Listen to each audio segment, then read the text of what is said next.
So I'm back again to do another YouTube video. I'm going to complete the rest of my YouTube videos after I've had my lunch. So I'm just going to get this one quickly.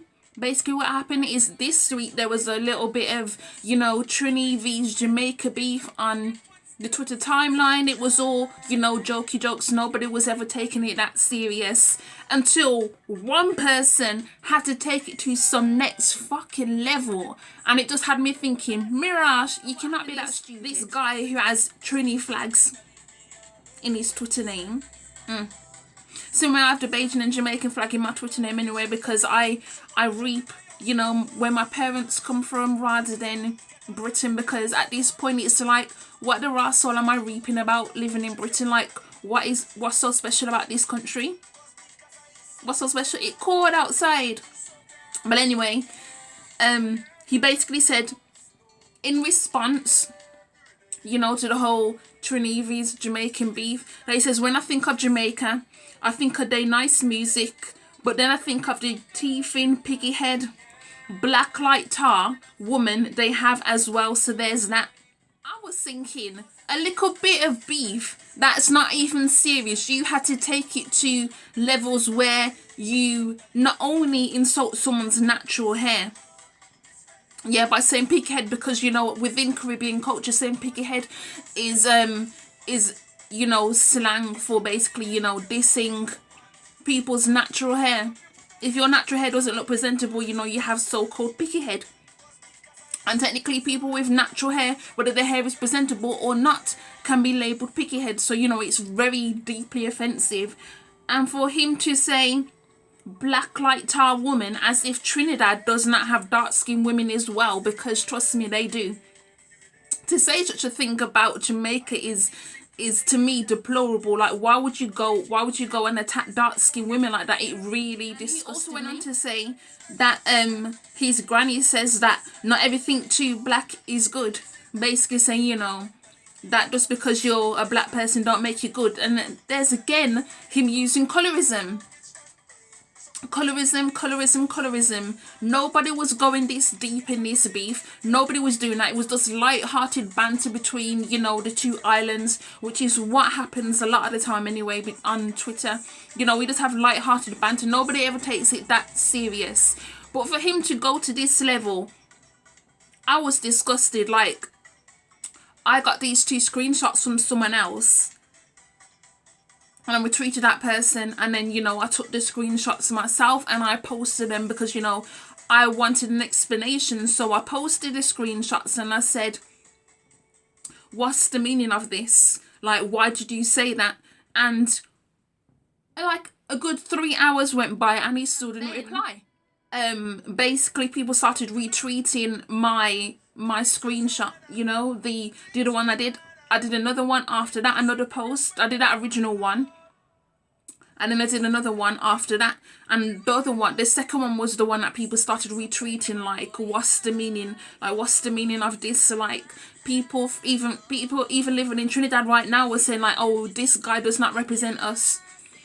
I don't know where he's getting his ideas from that, but that doesn't represent us. But it just brought me back to the fact that once again we're having to have these discussions about colorism and how that it's not dying away. Plus his name is Douglas Boy, and basically if you're Douglas or Douglas whatever, basically it just means that you have Indian ancestry in you, like Indian heritage, like your grandma can be Indian or whatever.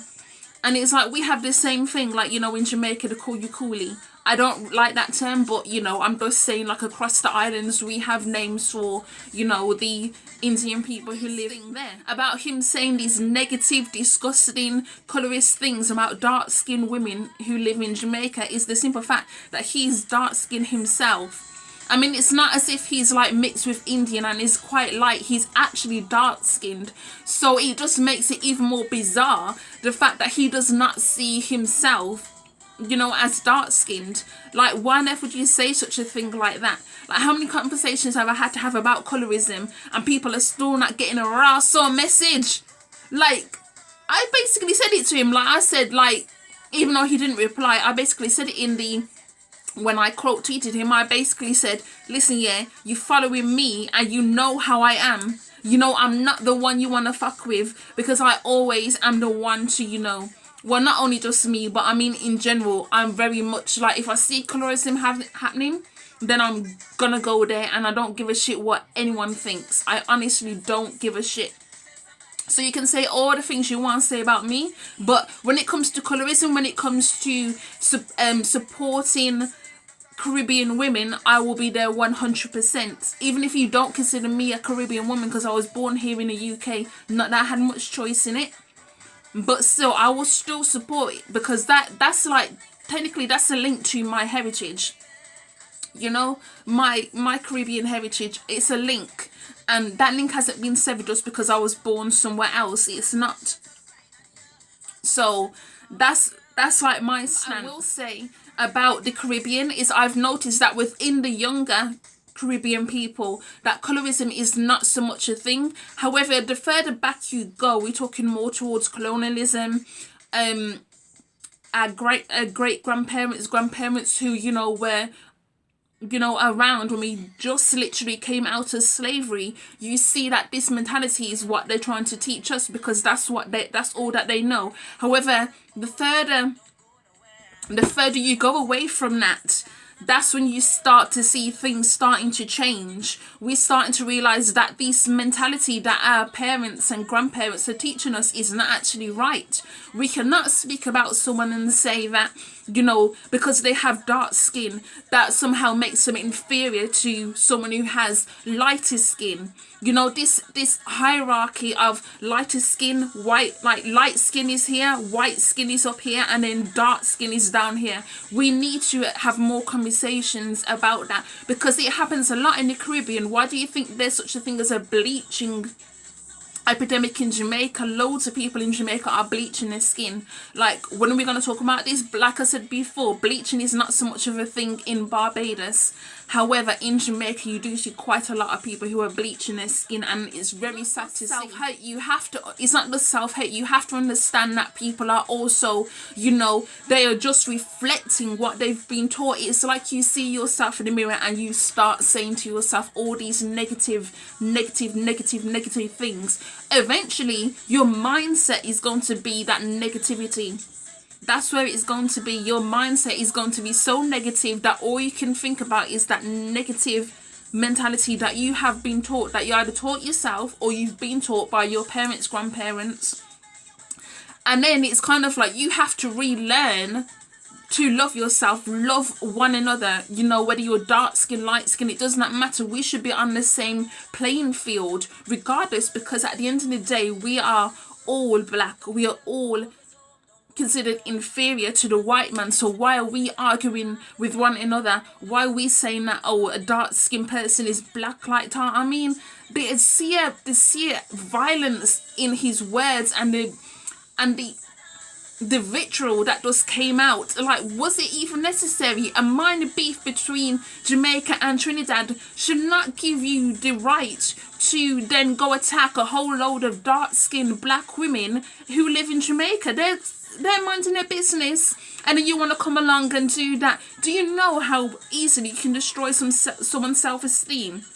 All they have to do is log into Twitter or Facebook or whatever, excuse me, see someone tweet such a thing like that, and then that's it. It can knock them back 10 steps. They may have been working on their confidence, and the next thing you know, their confidence is just gone, because you decided to label them as inferior, and you decided to call them black like tar because they're dark skinned. Why the fuck would you do such a thing? It's so frustrating, because I keep having these conversations and it's like nobody seems to want to listen. Nobody seems to want to fucking learn, like relearn what you have been taught. Yes, our parents and grandparents are very influential in raising us. However, are they raising us the right way is the correct questions to be asking, because you cannot tell me that even though they consider it comes from a place of love, we now know better. We are old enough to know better. We are adults. We are not children. So we need to start taking charge. When you hear your grandparents or your parents saying some colorist shit, correct them on it. They don't know any better anyway, because that's all they've been taught. However, if we know better, we can teach them the correct way. Like, stop letting them get away with it. Because me, whenever my family members are you know, saying some colorist shit, I call them out on it. I literally called them out on it. I will say, you know what, that's not right. That's not right. Because me personally, I love dark-skinned black men. I'm sorry, that's my thing, and my family knows this.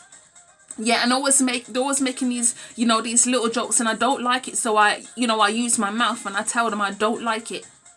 And you know what? After a while, they do start to get the message. But however, if you choose not to call them out, they're going to keep doing this behavior because they think it's right, and it's not right. You need to open your mouth. You need to understand that within the Caribbean community, we do have an issue with colorism. And until you are willing to engage with your family members, this is going to keep happening. Okay? So that's all I have to say in this topic, because frankly, I am fucking tired of having to have these conversations over and over and over again. Like, you are going to learn today since you don't want to learn tomorrow. Okay? Bye.